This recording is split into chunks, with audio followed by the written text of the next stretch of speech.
This year does indeed mark the 40th anniversary of the now infamous Bridgeport strike. Imagine having your employer put you in jail because you asked to negotiate a fair contract. Those of us who participated in the Bridgeport teacher strike don't have to imagine it because we lived it. Strikers, please stand. Ladies and gentlemen, these are the giants on whose shoulders we stand as a union. You know, taking a look at those incredible photographs and thinking about what happened here in Bridgeport and the fact that in Connecticut we did not have collective bargaining 40 years ago, what you did in standing up, in going on strike, in going to jail, made the difference. And the very next year, Connecticut enacted binding arbitration. That was because of what you did. Back in 1978, it was a division between the Bridgeport Board of Education and the teachers, and there was a lack of respect. And we needed to stick together because if we let it fall apart back then, there would be no respect for the teaching profession. The BEA negotiating team was called before the judge first.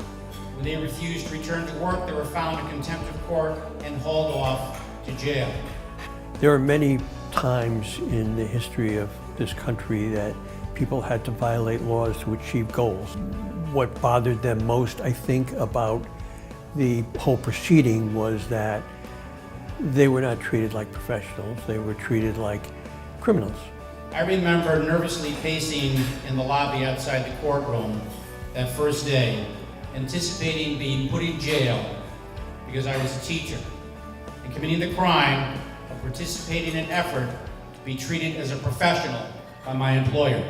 One Friday night, the sheriff showed up at my house, gave me a summons, show up in court on Tuesday, and bust me off to Camp Hartel. I was there for 13 days. This picture is a group of jail teachers from Bassick High School. There are 35 of them.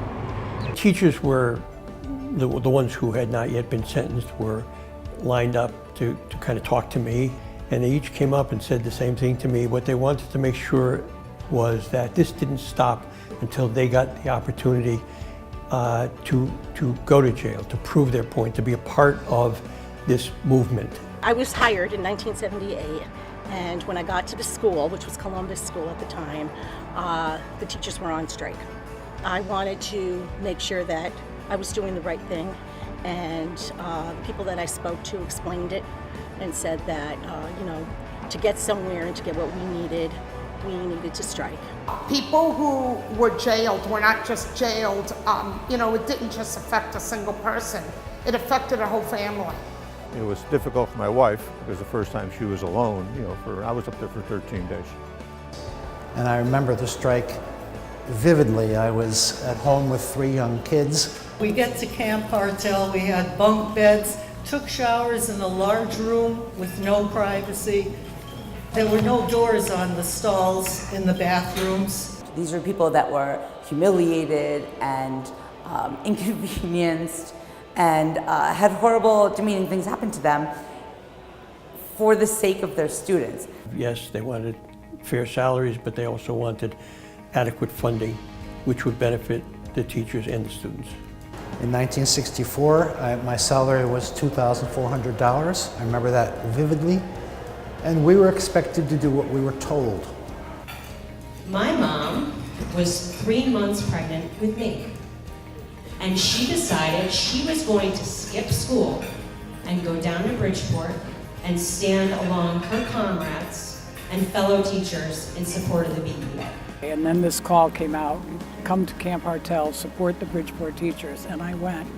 And it was a really moving experience. It was one of the first experiences I ever had with CEA.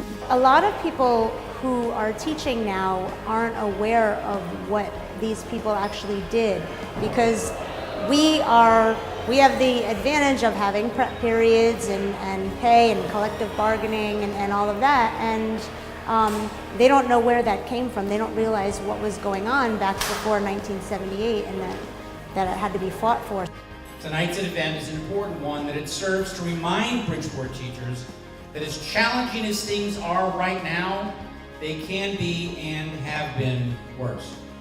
I think, and now with the way everything in the world is going, in the country, and even the other teachers in other states that are on strike now, I think they see that there's a solidarity if you're with an association or a union, and it helps you in the long run.